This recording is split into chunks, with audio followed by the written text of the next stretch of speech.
Welcome to another episode of Gentle Power. We are so excited to have a very special guest today who is, drumroll, my father. Welcome to the podcast, Arben. Thank you very much for this opportunity. Just very quick background. The reason why we invited Arben onto our podcast is because we realized we've had a negotiations expert and someone who is very well versed in the topics of power, negotiations, leadership, so many different areas that are very relevant to our audience. I'll ask Arben to introduce himself and give a bit about his background, but just as a very high level summary, Arben is a very accomplished and prominent public figure in Albania. He has been a member of parliament for many years, and most notably, he was the Minister of Finance during a very, very turbulent time in Albania's past in the 1990s. There was a huge economic crisis where there were government-backed Ponzi schemes that collapsed. All of those schemes collapsed. About half the country, if not more than half the country. The size of pyramid schemes is about 50% of our GDP. Wow. So 50% of Albania's GDP vanished overnight when these schemes collapsed. And Arben was the man who was put in charge to clean up and recover the economy in this country. Well, the original intent of whoever put him in power, I think, was to find a scapegoat. Let's find a young guy who doesn't have much support, some young guy who's eager to work hard. And what happened was my dad came into power and he actually cleaned things up, which was a shock to everyone. That was not the original intent. This is my understanding. But I do want to say very quickly before we hand it off to him is that we will do a longer version of this podcast. We'll do a part 2 that is much longer and more thorough in the summer when we come back, but we're flying out tomorrow, so we're going to keep this short and sweet as much as possible, and we'll see what types of questions our audience has for my dad, so we don't have to cover everything right now. We're also not doing video, so maybe it'll be more interesting in the summer. We'll find a studio, podcast studio, and everything. With that, I'll turn it over to him to do his own quick intro. Then we'll go over a few questions from each of us, and then we'll wrap it up.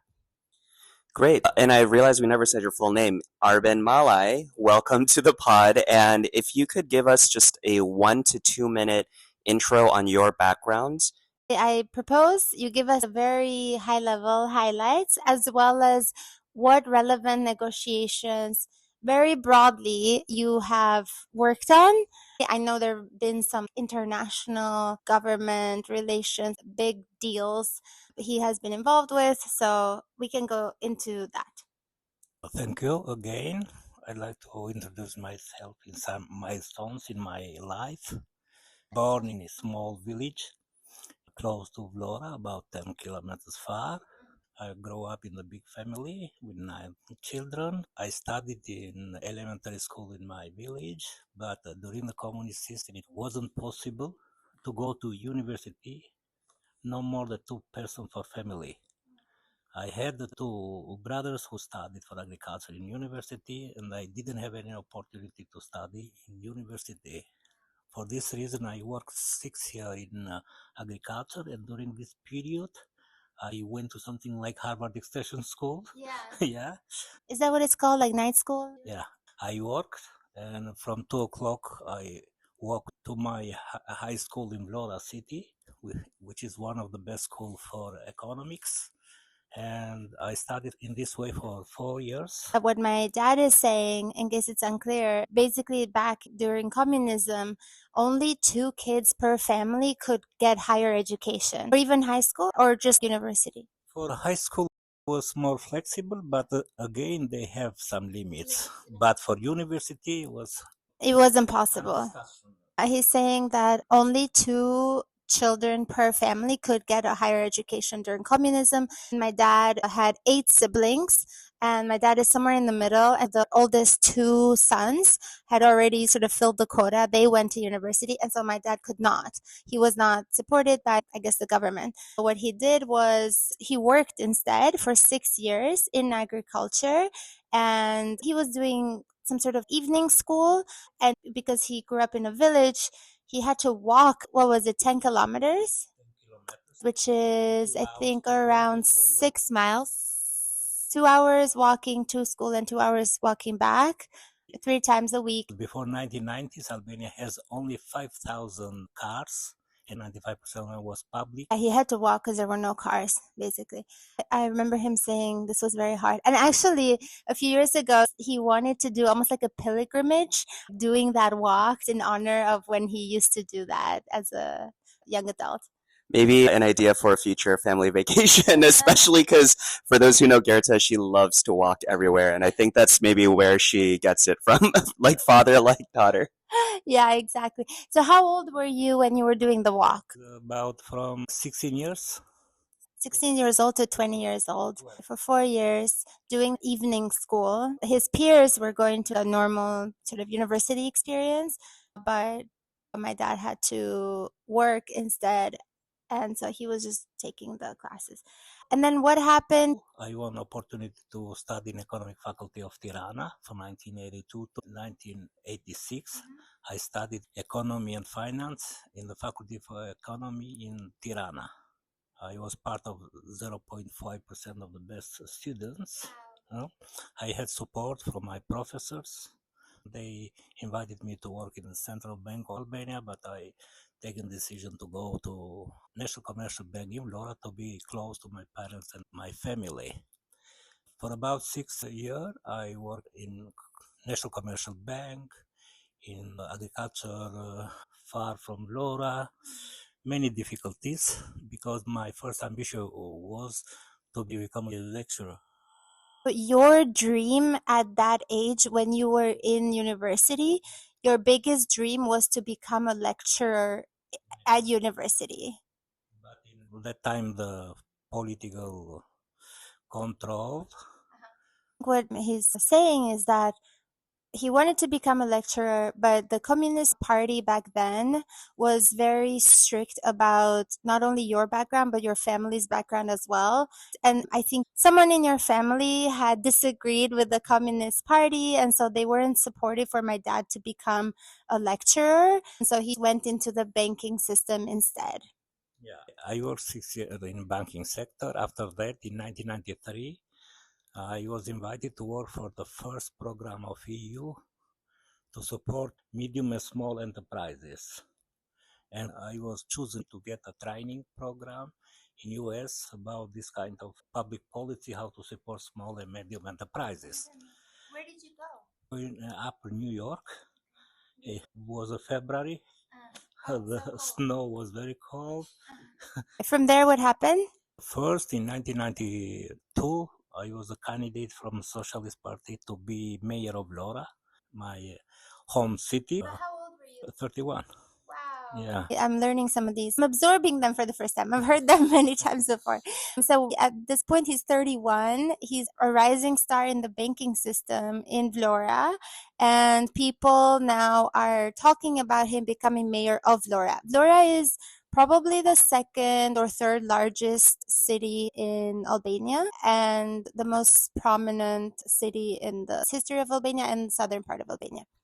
Proposal came from headquarters of Socialist Party because many professors of my university together created the Socialist Party under the concept of social democratic European parties, and they knew me from my experience as a student. And second, my position as a director of a branch of National Commercial Bank created me a lot of contacts with businessmen who just started to invest. I assist them professionally, for free, and for any kind of problems, and my public reputation is good. Yeah, because he worked in the banking system and he was a director in his late 20s, early 30s. He had a lot of interactions with the local businessmen, and he said that he was supporting them often for free just because, he was a rock star, and my dad is known to be very generous.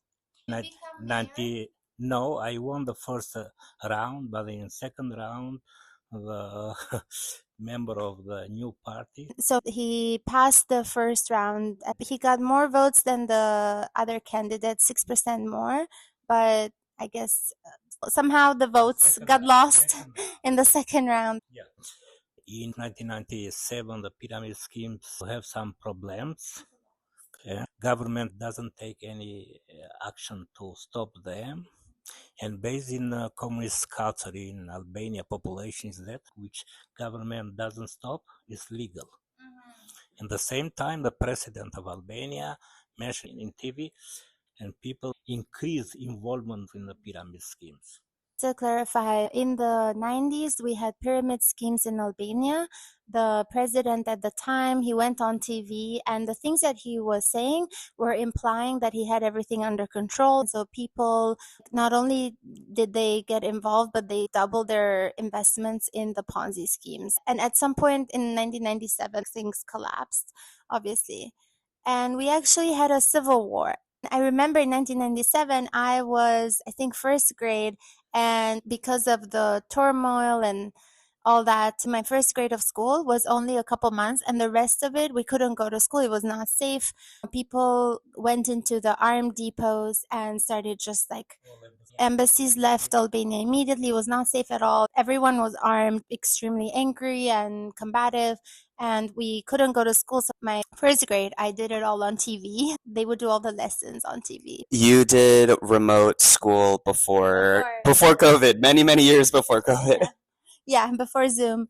Okay, and at what point are you appointed in the government, and what did you do? Yeah, we have a parliament election in 1996. The president stole all votes. This created a concern to international partners. In early 1997, situation was terrible, and at that time we find a compromise to create the government of Albania unity. In March 1997, I was elected from Socialist Party to be Minister of Finance of Albania. They know me, they believed in me, and my integrity was a guarantee for them. I didn't like this position, but the Prime Minister of Albania was a roommate of mine for 4 years in university, and his mother was crying in the phone and told me, please go to be close to Bashkim Prime Minister because you are like brother. Why did you not want to become Minister of Finance? We had been in the headquarters of Socialist Party and discussed many times how to find the solution, how to stop to go from social conflict to social war. And I was there. They told me, we'd like you to be the candidate for prime minister. And I don't like to be prime minister because the president was very aggressive. He tried to misuse the army. What my dad is trying to say is that the party was proposing him to become prime minister and then later minister of finance, but he was not excited about it because there was a lot of unrest. It was hard to collaborate with the president, and it would have been hard to get anything done if my dad had become prime minister or minister of finance. So the party ended up choosing my dad's college roommate. His name is Bashkim Fina, choosing him as prime minister. And my dad still did not want to become Minister of Finance, but Bashkim Fina's mom called my dad and was like, please go work with him and collaborate together. And she basically cried on the phone. We're getting to the first negotiation, which is if you want your son's friends to support him, just cry on the phone. Sometimes emotional, quote unquote, manipulation or emotional tactics work for sure. After that, after 3 or 4 hours, someone knocked in my door and told me, you are elect to be Minister of Finance of Albania because Bashim put precondition. I will be prime minister only if Arben will be my minister of finance. Oh yeah, more negotiation. My dad was elected as Minister of Finance because his former college roommate who became Prime Minister, he's like, I'll only become Prime Minister if Arben becomes Minister of Finance. Did you have any choice? Yeah, the choice was not to involve in this difficult period. But I remember from Harvard when I was there, the president of Serbia came to have an open lecture with students, and one student from Harvard, she asked, Mr. President, where is the best time to be involved in the politics? Answer was very short and very smart. When your country is in a crisis situation and no one like to get it. My dad, we didn't mention this, he spent some time at Harvard Kennedy School as a senior fellow, collecting his experiences from the whole thing, having been Minister of Finance through the Ponzi scheme times and all that. During that time, the president of Serbia came to give a talk, and a Harvard student asked the president, when's the right time to get involved with politics? And he answered, when the country is in crisis and no one else wants to be in politics. Can you talk a little bit about what types of negotiations have you faced throughout your career?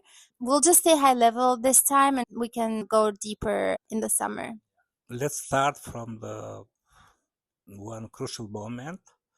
I know we have many kinds of negotiations, but they have some common values. The common values in any kind of negotiation, the first, integrity. Second is to be sincere. And the third, to have a goodwill and to get the benefits on your position, but don't create some negatives for our partners. Not to be selfish during the negotiations. I love that. My dad and I have pretty much never talked about negotiations, but it's so funny how much we aligned in values. What he just said was integrity, be sincere, and basically don't win by having the other person lose. And this is exactly what we teach. And it's funny because my dad and I have never talked about these values, but maybe I absorbed them just growing up around him. The way we say it is basically be authentic, be real, don't say ChatGPT phrases and things like that. We want either to expand the pie for both sides, or if one party wins, at least the other party does not lose at minimum. Ideally, there's win-win opportunities. And integrity, of course, integrity, yes. I share with my students, my colleagues, my friends, what Warren Buffett mentioned. Buffett mentioned that if you are looking for partners, you are looking for three special ability: integrity, intelligence, and energy. But if they don't have the first value, integrity, they can misuse to others to fight you, not how to support you. This episode is getting a little long, so we're going to stop here and we will have part 2 as the next episode. See you then.